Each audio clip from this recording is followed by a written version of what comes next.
ফুলের মধু কি দাম আছে নইলে বৌমুরা হনা খাইয়ে যারা বুঝতে তারা নারীর মায়ের গড়া সোনা ফুলের মধু কি দাম আছে নইলে বৌমুরা হনা খাইয়ে যারা বুঝতে তারা নারীর মায়ের গড়া পয়সা পয়সা রুমত গলাই কি হাম গরিলা আরে পয়সা পয়সা রুমত গলাই কি হাম গরিলা মন বলাই না বন্ধ হতা হই হই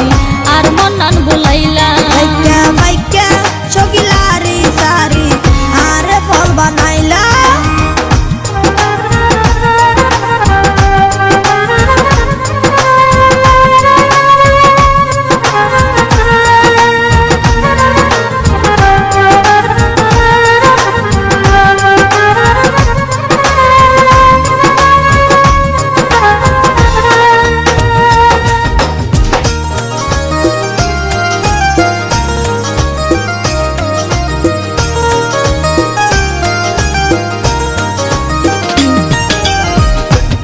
ডাহ